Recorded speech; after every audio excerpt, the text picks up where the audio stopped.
Ashrechem Yisrael, Rebbe Kiva, Rebbe Kiva, Ashrechem Yisrael, Ashrechem, Ashrechem, Ashrechem Yisrael. I read all these Hasidic stories about the great Rebbes and they do miracles, and then I read in the Torah that there were miracles, and how come I don't see miracles? Prove it to me. I want to see a miracle.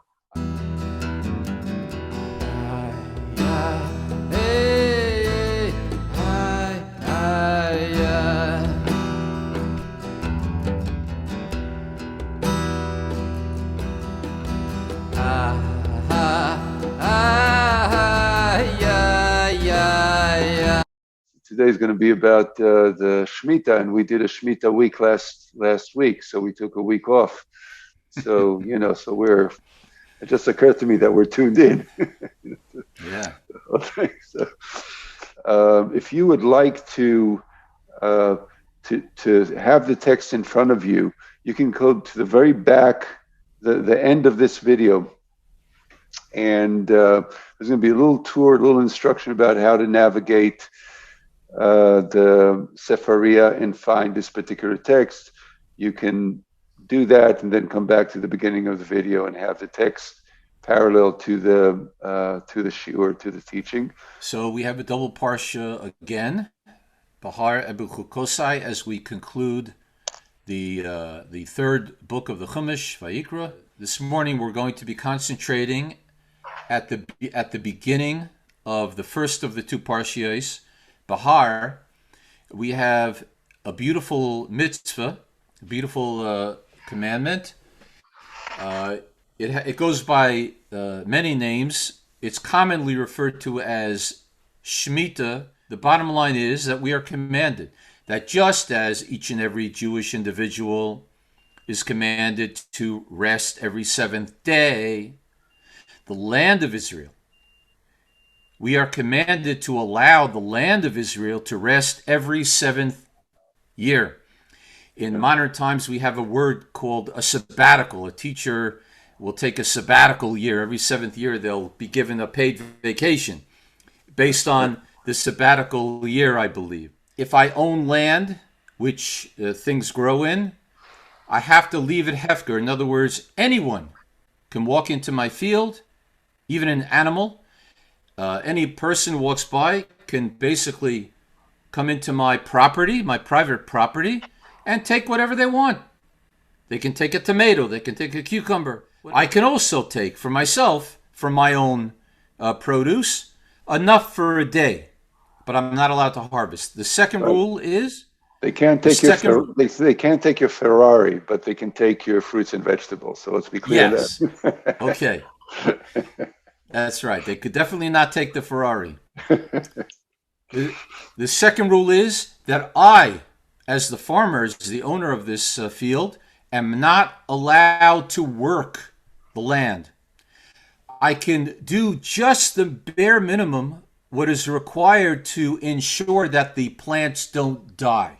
In the beginning of the parsha, to jump right in, we can spend the whole day talking about Shemitah. It's a beautiful, and as a matter of fact, the upcoming Jewish year, not the current Jewish year, but the upcoming Jewish year, starting Rosh Hashanah, is actually a Shemitah year, which is observed by righteous farmers in the land of Israel to this very day, actually. The Torah anticipates a question that will arise. V'chi saimru, says the verse. And if you're going to, in the future, wonder and inquire, ma noichel, what are we going to eat? What are we going to do? We're going to let everything die? What are you talking about? But an entire year of not working. Right. There was no office. There were no computers. Most people were farmers, basically. So you're taking away a person's income. How in the world can you expect anyone to do this? And if in the future you're going to ask, what in the world? What am I going to eat? Yeah.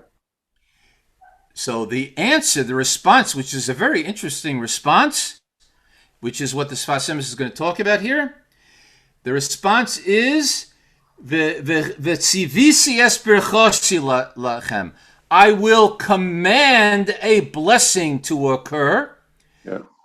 And not only will you have enough for the seventh year, the blessing will begin in the second half of the sixth year, carry over into the entire seventh year, and extend into the first half of the eighth year. You will have basically a 3 years of blessings.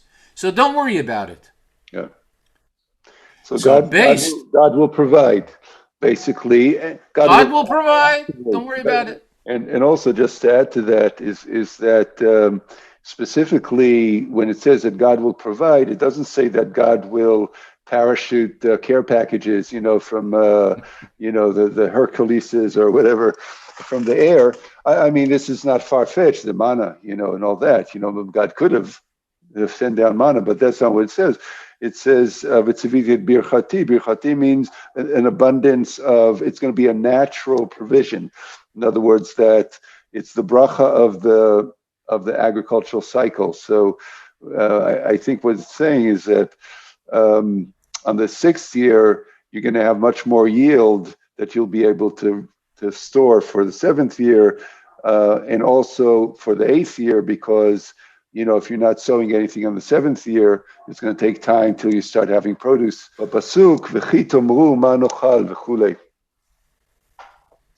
this is the verse. It's in, if you want to look it up, it's Leviticus chapter 25, verse 20. I'll read the whole thing. It says, and if you say, what will we eat then on the seventh year? And lo nizra v'lo ne'esof etvuatenu, since we're not going to be sowing nor harvesting any produce. And verse 21 says, "V'tziviti et birchati lachem b'shana shishit." I will command my blessing, or birchati can also be in abundance, on the sixth year. V'astat shalosh shanim, and on the sixth year, the yield from the produce from the fields or the trees or whatever is going to be enough for 3 years. So that's what the Chumash says. בספר נועם אלימלך בשם אחיו ז"ל, זיכרונו לברכה, in the book Noam Elimelech, which is, as Rebbe mentioned, is a book by Hasidic master Rebbe Elimelech, who is bringing a teaching in the name of his brother Reb Zusha, כי על ידי השאלה יצטרך המקום לצוות את הברכה וכולי. In that teaching, Reb Zusha says that because, or through this question, it forces it forces God to command the blessing. I went to the Noam Elimelech and I looked at it, and actually it's a very interesting teaching, because he completely reframes the whole thing, and he says it's not that you will ask the question, how am I going to have food? But you're going to lose your faith that food is going to be provided by God. And and what God is promising is that and the loss of faith is going to affect the natural course of providence, right? So in other words, he describes the whole the Kabbalistic notion of the drawing of abundance, shefa, of flow, providence flow from above to below, and that we're provided all the time, but we're provided because we're open to that flow spiritually. We trust in it. We are open to it. It comes to us because we allow it to come, through our faith. And he says, but should you lose faith, and that what happens if you lose faith, that blocks the provision, and what should have come then would not come, then God will override that. God would reset it. And even if you don't have faith, still it will come. So it's a very, very interesting reframing of the whole thing. And it brings us to, I think, where the Sefat Emet is going, and we'll see in a moment, is kind of a little bit of a philosophical, spiritual sort of investigation of what does a miracle mean, and we'll see where that goes, if I understood it correctly. So let's see where it goes. וביאור הדברים דומה kushia hi zo ma nochal. And let's explain. What does this question mean? What are we going to eat? Says Sefat Emet. Man deyehiv chaya yehiv mezone. The one who gives us life also gives us food. And I think this is what Reb Zusha is saying, right? I mean, this is part of the. It's natural that we would be getting the providence. Ach ki im yeh kiyum bnei Israel al pi nes, ve'en kol hadorot ruin lenisim, lachen yomru ma nochal. So the Sefat Emet says, but if it is the case that the people of Israel are provided through miracle, through divine providence, but not all generations are deserving of providence. This is why they will say, this is what they mean when they say, what will we eat?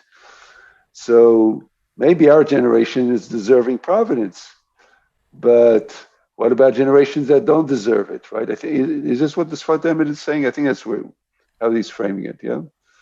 Right. Well, he's questioning the question. He says, why would they ask, what are we going to eat? The one who gives life gives food. In other words, he takes it in a totally different direction. He says the question can't mean what we think it means. They can't be questioning, what are we going to eat in the seventh year? What do you mean? You guys, so he says the answer is that who's asking, not down the road, the Dor Hadea, the Dor Hamidbar, who are experiencing not just providence, but open and revealed miracles on a daily basis. The clouds of glory, the pillars of fire, the clothes are growing with them, the Miriam's well, the man, as you mentioned before, the food from heaven. They're living a daily open miracles. So the question they are asking is, Manocha, what are those guys going to eat? Right. They're not going to be on our level. They're going to be normal people, farmers, normal people. They're not going to be experiencing revealed miracles every moment of every day like we are. What are they going to eat? Yeah. That's the question. So he's explaining it that they're thinking not about themselves, but about the generations that won't be. Right. So the answer he's providing, which he'll explain how, is an answer to that, to how they're going to. You're right. They're not going to have miracles. They're going to have something else. I see. והתירוץ שיהיה בדרך ברכה, וברכה היא קצת בטבע. And the answer is, the explanation is that this will come in the way of a bracha. In other words, not in the way of a miracle, but in the way of a bracha. And bracha iktzat bateva. And bracha is embedded inside the natural order, inside nature. Ach be'emet tzrichim bnei Yisrael leida ki hanisim v'ativiyim hakol echad. So this is where it gets interesting. So, but in truth, the people of Israel need to know. I mean, the goal is to not even to know, but to believe, to perceive. Ki hanisim v'ativiyim hakol echad. That miracles and nature are really the same thing. It's one thing. Uve'emet ein nes gadol v'nifla kmo hateva. And truly, there is no greater miracle than nature itself, he says. Shehu hagadol shebaniflaot hamusagim lanu, which is the greatest miracle that we can perceive. That's within our perception. Right. One of the reasons provided for why we light 8 candles on Hanukkah, even though the miracle was technically only 7 days because they had 1 day. And there are tens of thousands of answers provided, but one beautiful answer that is provided by the holy rabbis is to teach us that an olive squeezed, you squeeze an olive and it provides fire and light. That's a miracle too. Who said that? Who said that works? Why do you pick a little olive off and all of a sudden you get fire? What's the connection there? The Absolutely. miracle, Yeah. the miracle of nature is why we light that first day as well, Yeah. And and for a total of 8 days. absolutely, and to bring it to more of a modern and now kind of technology, earlier in my life, if you told me that I could speak on a mobile phone, to somebody across Right. the world on and see them on screen, that I can see you on screen. Right. Now that would have been like that's a total miracle. That's outside of the natural order, and now we take it we take it for granted, but it's still a miracle. It's a miracle that I can call my mother on Skype on my cell phone, across Mm-hmm. the world, and right. So that's what we forget. We forget that there's something miraculous in the natural order as it is. Right. And as he's going to develop this theme now, it's a beautiful idea, the difference between miracles that work above nature and miracles that work within nature. So I'm ואז, interested to see where he goes. yeah, ואז, exactly, ואז, כשזו האמונה המחבר לבני ישראל, אין עסק להיות ניזון על פי נס. So then, and what's the then? When we get that, when we perceive the unity, right, between that nature and miracle is one, when that is what you believe, when that is your reference point, right, for your life, that's the foundation of the faith of the people of Israel. So there's no meaning to even saying that we are being fed by a miracle. Right, misbar clarity. If we have a heightened consciousness to this, if we're mindful Right. and aware of this, then the miracle thing doesn't have to kick in. We're going to get what we need through the workings of nature, because we are tuned into it. רק וכי תאמרו וציוויתי כנ"ל.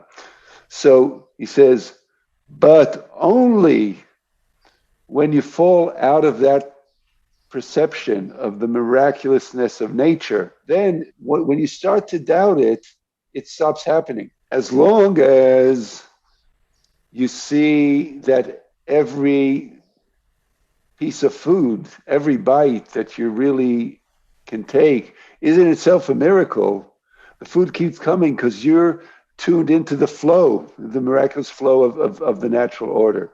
But when you start doubting it, the flow stops flowing. And then that's when God needs to come in and restore that.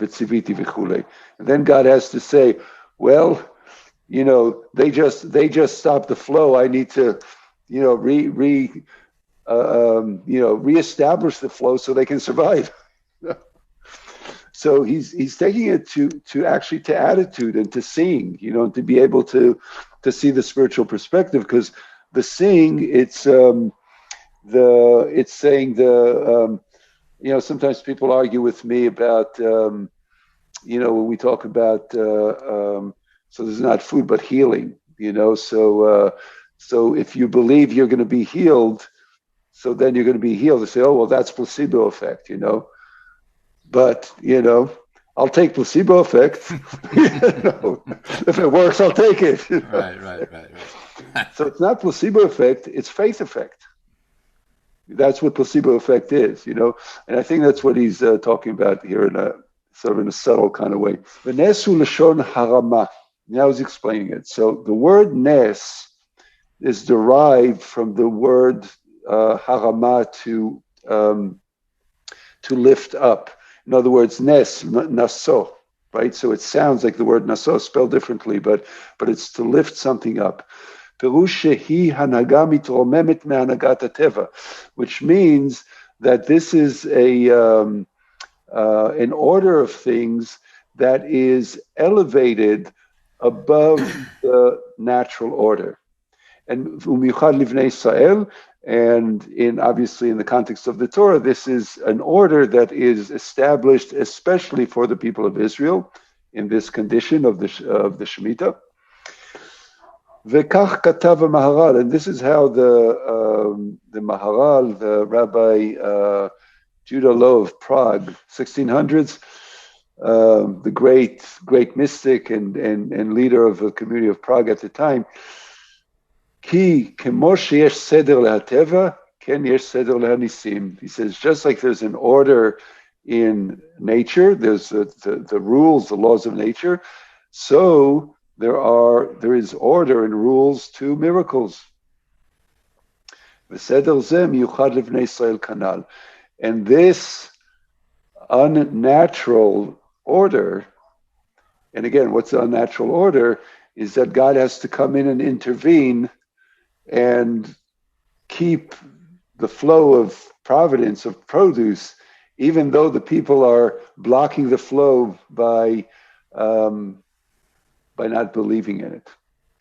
You're going to say? No. This idea of a order within miracles is another fascinating idea. We can look at the 10 plagues that were all miracles, obviously, moving counter to the natural event of things, culminating in the splitting of the Sea of Reeds. Yeah. And the sages go at length to show that these were not just stam, they weren't just random things happening in random ways. Right. When you think of an unnatural event, it's like it comes in, moves in quickly and moves out, does its damage or does its thing and goes away. Right. But really, the truth is that and according to the Kabbalistically speaking, when God is seen in a very orderly, from going from wisdom to understanding to knowledge and working down through God's system of how he thinks, so to speak. Yeah. So, and it's a fascinating idea that he's saying that the difference between Teva and Nes, they also have something else in common in that they have a structure to them. Yeah. Particularly in the relationship to how they're utilized for the Jewish people. Yeah. No, that's beautiful. And, particularly lately I've been reading Bala Sulam, who really explains, that's all spelled out in the Zohar and in Lurianic. So Bala Sulam sort of interprets the Ari HaKadosh, and he reinforces exactly that idea, that miracles don't just happen. It's not pulling a rabbit out of a sleeve or a hat. There is an order. There's certain mechanics to it, and obviously Kabbalah is explains all that.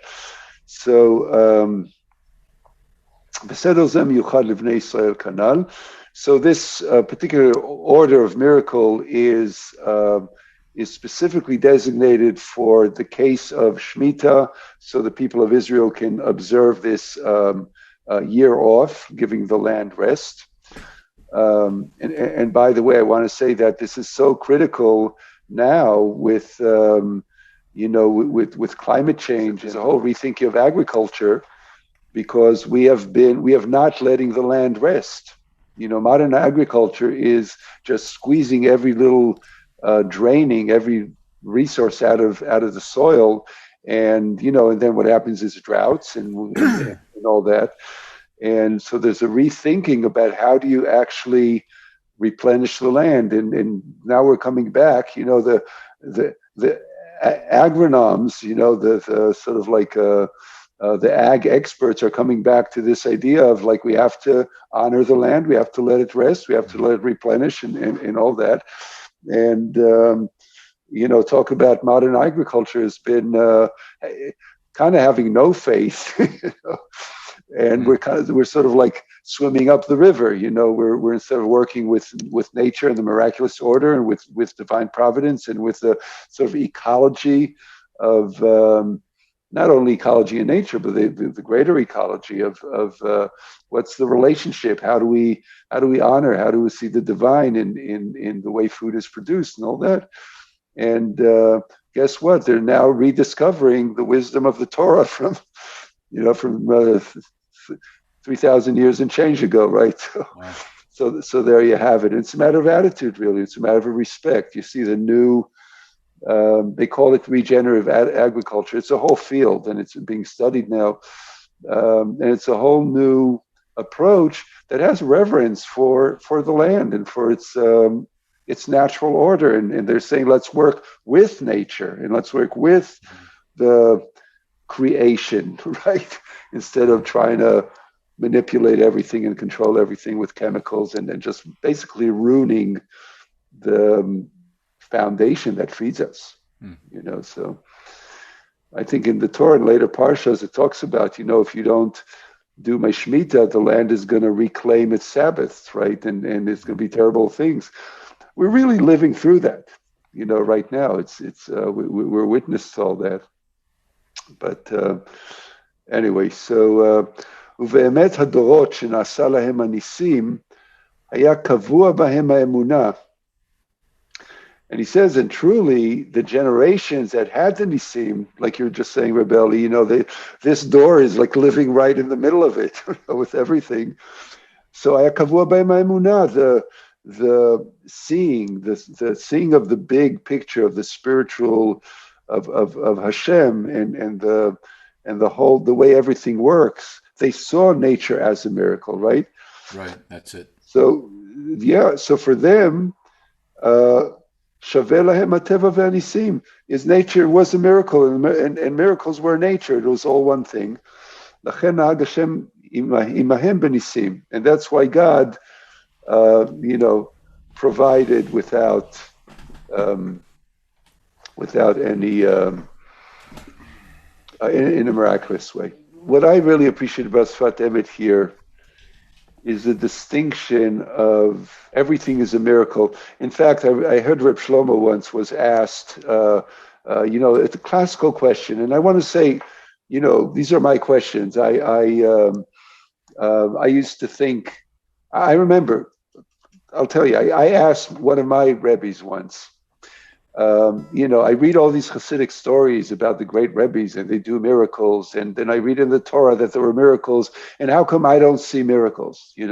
Prove it to me. I want to see a miracle. I want to see something, appear or disappear or, like that.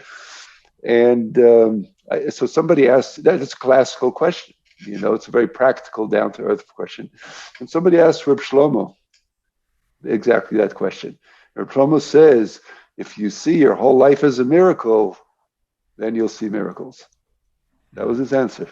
Yeah. Wow. we should be blessed. This is Sefat Emet. There you go. They say it's never too late. Yeah. So last week I was going to play a little Lag BaOmer song. Because it was going to be Lag BaOmer on Friday. Yeah. So even though Lag BaOmer was last Friday, we're going to do a little Lag BaOmer something.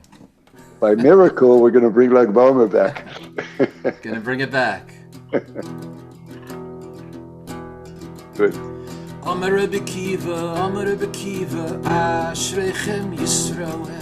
Amar Rebbe Kiva, Ashrechem Yisrael. Ashrechem Yisrael. Ashrechem Yisrael. Lifnei mi atem mitaharim umitaher eschem. Lifnei mi atem mitaharim umitaher eschem. Avichem shabashamayim. Avichem shabashamayim. Avichem shabashamayim. Avichem shabashamayim. Ve'omer mikveh Yisrael Hashem. Ve'omer mikveh Yisrael Hashem. Ma mikveh mitaris tmeyem. Ma HaKadosh Baruch Hu mitaris Yisrael. Ma mikveh mitaris tmeyem. Ma HaKadosh Baruch Hu mitaris Yisrael. I said I could feel the warmth of the bonfire as you're playing it. Beautiful. Yeah. So, folks, if this inspired and touched you, I have a great idea for you. Subscribe to the channel. Why not? It's nothing to you, but it's meaningful to us. Leave comments in the section below, and shalom for now. See you, God willing, next Wednesday at around 9:00. Shalom. And here we go. So you go into sefaria.org, you click on the 3 lines on the top left, and it takes you to the Sefer library. You scroll down to the subtitle that says texts, and you'll see a few boxes. You click on more, and that will open all the different texts. On the bottom left here, you see Chassidut, and you are going to click on Chassidut. And when you're in Chassidut, you're going to scroll down and look for the subtitle that says other Chassidut works, and scroll down, and there's Sefat Emet, and you will click on Sefat Emet. Once you're in Sefat Emet, you go to the top where it says Sefat Emet Genesis Bereshit 1, and click on the drop-down menu, and that takes you to the table of contents of all of the Sefat Emet text. And you click on Leviticus. As we are in the book of Leviticus, you scroll down and look for the Parsha, which is Parashat BeHar. You click on that. And when you're in Parashat BeHar, you click on section number 5. And there we are, section number 5. It's Taf Reish Lamed Zayin. We're starting at the paragraph that's numbered as number 3, Bapasuk V'chi.